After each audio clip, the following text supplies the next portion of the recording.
Andrés, buenos días. Sebastián Baldassarre y Gerardo Gallo Cándolo te estamos saludando. Sí, buenos días, ¿cómo están ustedes? Bien, bien. La primera pregunta es si está por empezar a definir y a ver si se puede implementar esta ley de abastecimiento, y en lo que relaciona al ámbito rural lo que más interesa es qué va a pasar con el tema de las silobolsas y si esta medida de que puedan ingresar a los campos a revisar o incluso hasta llevarse lo que hay dentro de las silobolsas, si es legal, si es constitucional el hecho de que uno tenga que declarar hasta cuántas bolsas compró de antemano. Sí, mira, las dos preguntas claramente se pueden responder con una afirmación rotunda. Tanto la media sanción del proyecto de ley de abastecimiento como este tipo de medidas que se quieren implementar sobre la base de la concepción de la ley de abastecimiento son inconstitucionales y violan tratados sobre derechos humanos, especialmente porque la reforma de 1994 lo que hizo fue profundizar el modelo histórico de nuestra Constitución y establecer o constitucionalizar una economía de mercado, dándole al Estado facultades de regulación en términos de la relación de oferta y la demanda, pero inhibiendo al Estado de que éste sustituya la oferta y se convierta el Estado en un oferente casi monopólico, porque ahí iríamos no a una economía de mercado, sino una economía dirigista. Y esto está claramente debatido y discutido en la Convención Constituyente de 1994, se cumplen 20 años justamente ahora, en las sesiones del 16 y 17 de agosto, donde claramente se discutió esta cuestión y donde fue votada por unanimidad y aclamación esta sesión, y la cual participaron tanto Néstor Kirchner como Cristina Kirchner en su carácter de convencionales constituyentes.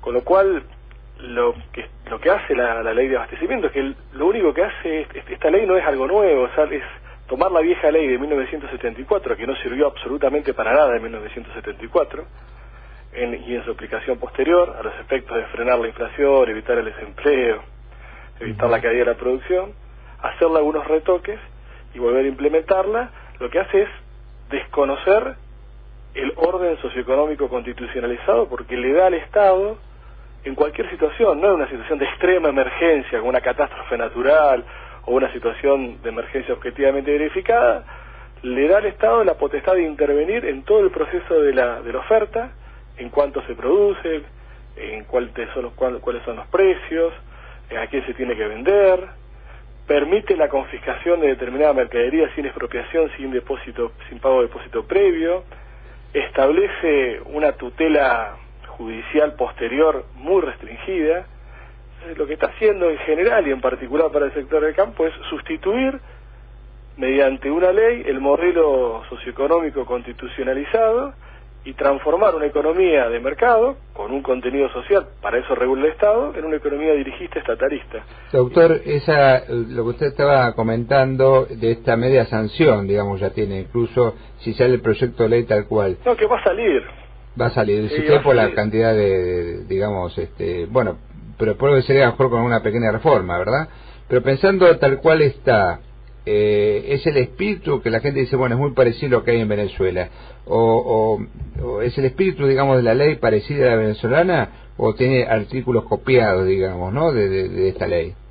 Sí, es muy similar en su estructura y en su ideología a la ley venezolana. La diferencia, me imagino que va a ser la implementación, porque de acá el panorama político y social es totalmente distinto a Venezuela.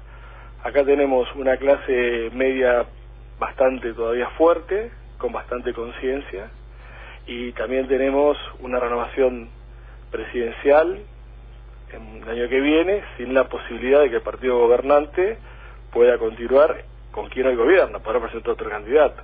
Entonces me parece que la situación es distinta. Ahora, la concepción ideológica es exactamente la misma. Ahora, ¿cuáles son las herramientas que tendrían, en este caso, en el rubro agropecuario, los productores, ¿no? Porque recordemos que en el año 2008 de pronto Moreno entró sin la ley, digamos, con la policía atrás, órdenes superiores nada más, entró a un campo y se llevó 298 animales. En este caso pueden hacer lo mismo con esta ley atrás. Si la concepción del manejo de la cosa pública desde la función pública es la que tenía Moreno, lo puede hacer cualquiera con ley, sin ley. Claro, pero pensemos que lo hacen, digamos, más educadamente, con la ley atrás, con la orden de un juez, amigo. Mire, venimos a buscar el maíz porque la gente, los argentinos están quedando sin polenta, así que hace falta abastecer la industria. Es que con disculpame, pero con esta ley no hace falta la orden de ningún juez amigo. En cualquier momento se pueden entrometer en todo el proceso productivo. Perdón, es decir, puede hacerlo cualquier funcionario sin... El secretario de Comercio. Es decir, la Secretaría de Comercio tiene todas las potestades que esta ley, o encabeza todas las potestades que esta ley les da, y también la tienen los gobernadores y también lo tienen los intendentes. Ajá.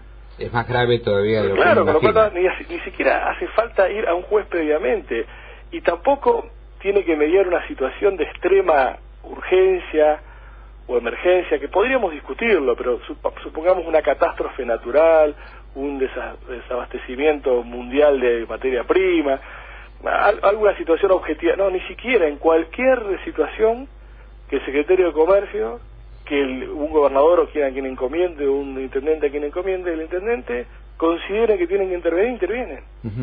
Doctor, le agradecemos muchísimo de habernos desasnado de esto. Vemos que es más grave de lo que uno pensaba este tema, ¿no? Ya cuando no hace falta, digamos, la orden de un juez. Y con la sanción definitiva, ¿cuándo podría comenzar a implementarse esta ley? ¿Qué tiempo cree usted? Bueno, depende cómo se sancione y depende especialmente cómo sea promulgada, porque si el acto de promulgación del Ejecutivo nada dice, ha pasado 8 días a partir de su publicación en el Boletín Oficial. Si el acto de promulgación dice que es a partir del día de la publicación, a partir de ese día. Y una última pregunta, ¿la reglamentación puede agravar incluso las consecuencias, digamos, de la propia ley? Y sí, puede agravar las consecuencias de la propia ley, porque la ley deja abiertas algunas cuestiones que en una eventual reglamentación pueden profundizar esta idea de establecer o instalar una economía dirigista en cabeza del secretario de Comercio, de los gobernadores y de los intendentes. Una última pregunta, porque aparentemente una de las cosas que se sacó de la ley es que esto no era efectivo para las pymes, ¿no? Es decir, las pequeñas y medianas empresas. Hay una forma técnica, creo que es la facturación o el nivel de facturación de esas empresas. Eso se puede revertir incluso en la reglamentación. Claro, hay que ver posteriormente la reglamentación que establece como pyme.